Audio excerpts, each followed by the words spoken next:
Control कर रही थी कि इस सदमे से मैं कैसे बाहर आऊँ, क्योंकि मुझे था कि मैं इंटेंसिव में तो होंगी, मैं और ज़्यादा ऐसे हो गई थी कि मतलब लास्ट के 2 महीने बचे हैं, वो इसमें मेरी ऐसे डाउनफॉल जा रहा है क्या?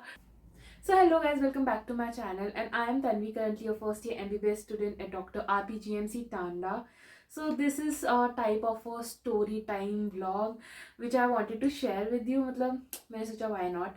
So अभी मैं फाइल कंप्लीट कर रही थी मैं अपनी, तो मैंने सोचा कि स्टोरी टाइम भी बना लेते हैं साथ साथ।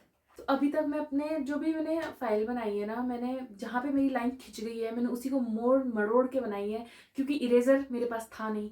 पर आज मैं स्पेशली इरेज़र लेकर आई हूँ, क्योंकि जब हमारा टेस्ट हुआ तो वहाँ पे जब मैंने गलत लाइन बनाई तो उसको तोड़ने मरोड़ने की वजह से मेरे नंबर कट गए। तो इरेज़र वॉज नेसेसरी। या तो मुझे हिस्ट्री की बनानी चाहिए, हिस्ट्री तो मैंने बना ली है। गाइज डोंट जज, बट मैंने गलत बुक खोल दी।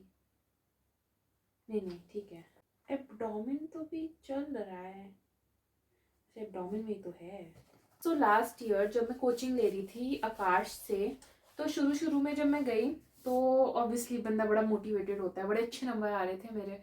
तो उन्होंने एक रूल बनाया था कि जिसके भी 650 प्लस आएंगे तो उनका एक अलग से बैच बना रहे थे, विच वॉज अ स्ट्राइबर बैच। मतलब वो बैच ऐसे नहीं था, पढ़ोगे आप अपने अपने बैचेस में ही, बट उसके बाद या तो टेस्ट होता था या एक्स्ट्रा क्वेश्चंस होते थे उन बच्चों के लिए। पढ़ोगे आप अपने अपने बैचेस में ही, बट उसके बाद जो जो बैच में होंगे उनकी या तो एक्स्ट्रा क्वेश्चंस की क्लास लगती थी या उनका टेस्ट होता था। तो आई वॉज तो वेरी एक्साइटेड कि यार मुझे इसमें घुसना है, तो मेरे आ गए 650 प्लस और मुझे उसमें डाल दिया। एंड ऐसा भी था कि अगर आपके मतलब और टेस्ट में नहीं आए ना तो आपको उस बैच से निकाल भी देंगे, बट टचवुड ऐसा मेरे साथ हुआ नहीं। सो आई वॉज वेरी एक्साइटेड, मैं टेस्ट दे रही थी उसके लिए और मुझे बड़ा मजा आ रहा था कि हाँ स्ट्राइबर बैच में हूँ मैं एंड ऑल दोज थिंग्स, क्योंकि मैं बचपन से बहुत एवरेज स्टूडेंट रही हूँ। तो वो जो फीलिंग थी ना वो मेरे लिए बहुत ही ज़्यादा अलग थी कि यार स्ट्राइबर बैच में मिल गया मुझे एडमिशन। तो मेरे शुरू में तो बहुत बढ़िया रहा। पूरा साल मेरा मस्त चला, नंबर भी ठीक ठाक आ रहे थे, सब कुछ अच्छा चल रहा था। फिर जब नीट के लिए 2 महीने बचे थे ना, तो बोला गया कि अब एक और बैच बनने वाला है, which was an intensive batch. Intensive उसका नाम था। सो अगेन मुझे वो बैच चाहिए था, एंड वाई नॉट, हर किसी को चाहिए था वो बैच। क्योंकि उस टाइम पे था, हमें बोला गया था कि जितने भी बच्चे इस इंटेंसिव बैच में होंगे उन सबका सिलेक्शन होगा, क्योंकि पहले भी ऐसे प्रथा आ रही है कि जो भी उस इंटेंसिव बैच में गया सबका सिलेक्शन हुआ है। सो आई वॉज लाइक कि मतलब मुझे पेपर से पहले ही पता चल जाएगा कि मेरा सिलेक्शन होगा, क्योंकि मैं उस इंटेंसिव बैच में होंगी। तो इंटेंसिव बैच के लिए कोई ऐसा पता नहीं क्या रूल था, हमें पता नहीं था कि किस बेसिस पे वो लोग ले रहे हैं। पर हम वेट कर रहे थे कि कब वो अनाउंस करें कि कौन कौन बच्चे हैं एंड ऑल। सो हुआ क्या कि हम लोग अपने क्लासेस लगा रहे थे, सब बैचेस अपनी अपनी क्लासेस लगा रहा था। तो एक मैम आई एंड उन्होंने 2-3 बच्चों के नाम लिए कि आप 2 मिनट बाहर आ जाओ। तो हर जो भी और क्लासेस थी वहां से भी बुलाया, तो हमारी क्लास में जैसी मैम आई, मैम ने 2-3 बच्चों का नाम लिया एंड उसमें मेरा नाम नहीं था।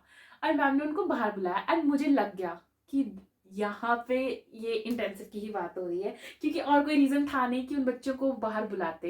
एंड तो मेरी क्लास में शायद 2 बच्चे थे जिनको बुलाया था, एंड मुझे लग गया था कि देखो ये पक्का पक्का इसी के लिए बुलाया है। एंड मेरी बेस्ट फ्रेंड थी, वो दूसरे बैच में थी, तो उसको भी नहीं बुलाया था।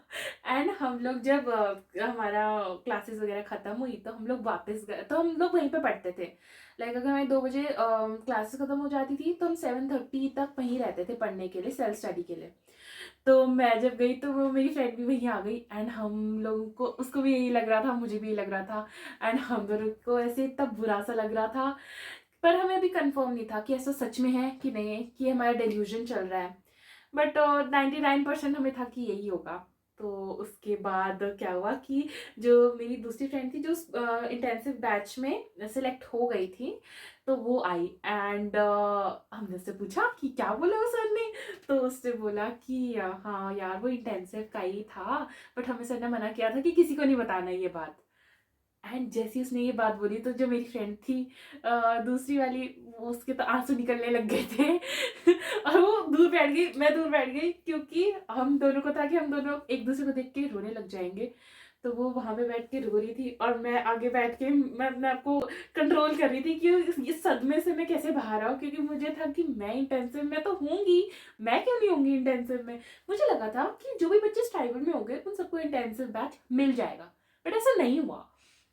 तो इंटेंसिव में कम बच्चे नहीं मतलब थे, बट ऑब्वियसली मैं और मेरी जो फ्रेंड थी वो नहीं थी। एंड फिर जो वहाँ के टीचर्स थे वो सारे ही इतने ज़्यादा अच्छे थे, मतलब मुझे लगता है मेरा बेस्ट डिसीजन था कि मैंने वो वाला आकाश की वो वाली ब्रांच ली, because everyone there was so supportive, so nice, मतलब आई कैन नेवर इमेजिन। वो मेरी दोस्त रो रही थी, तो एक मैम आई, उन्होंने समझाया सब, ऐसे सा हमें बोला कि कोई बात नहीं है ना, तुम लोग मेहनत करो, ऐसा नहीं होता कि तो ऐसा थोड़ी ना कि अगर तुम उस बैच में नहीं हुए तो तुम सिलेक्ट नहीं होगे। बट मुझे था कि यार अगर मैं उस बैच में होती तो मेरी गारंटी होती कि मैं नीट क्लियर करूंगी, बट अभी भी मैं डगमग में ही हूँ कि होगा कि नहीं होगा, होगा कि नहीं होगा। तो ऐसा हालात कुछ हमारी हो गई थी, बट हम क्या ही कर सकते थे, हमारे पास ऑप्शन नहीं बचा था कोई। तो हम लोग पढ़ रहे थे, सब कुछ कर रहे थे। तो उस इंटेंसिव बैच का एक्चुअली में मोटिव पता क्या था, उसका ये था कि जो नॉर्मल बैचेस होंगे उनके हफ्ते में 2 मॉक टेस्ट होंगे। क्लासेस तो खत्म हो गई थी क्योंकि सिलेबस कंप्लीट हो गया था, तो उनको पढ़ने का मौका मिल जाएगा। एंड जो इंटेंसिव वाले उन्हें वैसे ही सब कुछ आता है, तो उनकी हर रोज मॉक टेस्ट होते थे। एंड उसके बाद उसी टेस्ट के बेसिस पे उनकी क्लासेस लगती थी, मतलब जो क्वेश्चंस उसमें नहीं आए या जो भी है। तो अगले दिन क्या हुआ, मेरे को और मेरी फ्रेंड को बुलाया सर ने, जो वहाँ के हेड थे उन्होंने बुलाया, जिन्होंने इंटेंसिव के बच्चों का डिसाइड किया था शायद, उन्होंने बुलाया।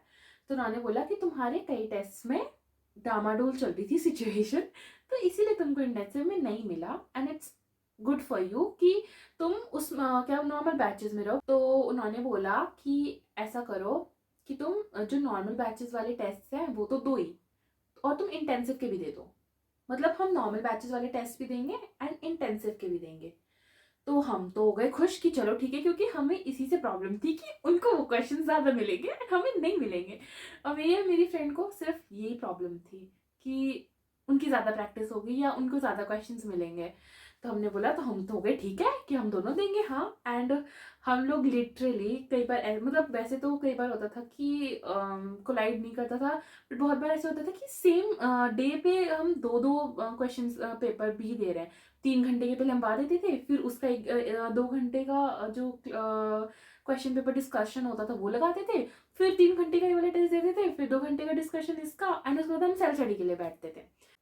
एंड मुझे लगता है कि ये सर का डिसीजन जो था इसने बहुत ज़्यादा इम्पैक्ट किया है हम दोनों, मेरी और मेरी फ्रेंड दोनों के सिलेक्शन में। क्योंकि मुझे लगता है कि ये जो हम दो दो बार टेस्ट पेपर देते थे और उसके बाद जब हमें झटका पड़ा, हम थोड़ा और सीरियस हो गए ना, उस वजह से ही हमारा सिलेक्शन हुआ है। अगर ऐसे नहीं होता तो मुझे नहीं लगता कि हमारा सिलेक्शन हो पाता। So this was a short story जो मैं बताना चाहती थी, क्योंकि ये मेरे साथ ऐसे एंड मोमेंट पे हुआ था नीट के, जब लास्ट के 2 महीने थे और मैं और ज़्यादा ऐसे हो गई थी कि मतलब लास्ट के 2 महीने बचे हैं, वो इसमें मेरी ऐसे डाउनफॉल जा रहा है क्या, अब जैसे लग रहा था। और जो इंटेंसिव का क्वेश्चन पेपर्स होते थे ना, वो थोड़े से मुश्किल भी होते थे, उसमें मतलब नंबर भी नहीं आते थे इतने अच्छे। So that's all for this story vlog और स्टोरी टाइम। मेरे को ऐसे लगा कि मेरे को बताना चाहिए तो मैंने बता दिया, nothing more.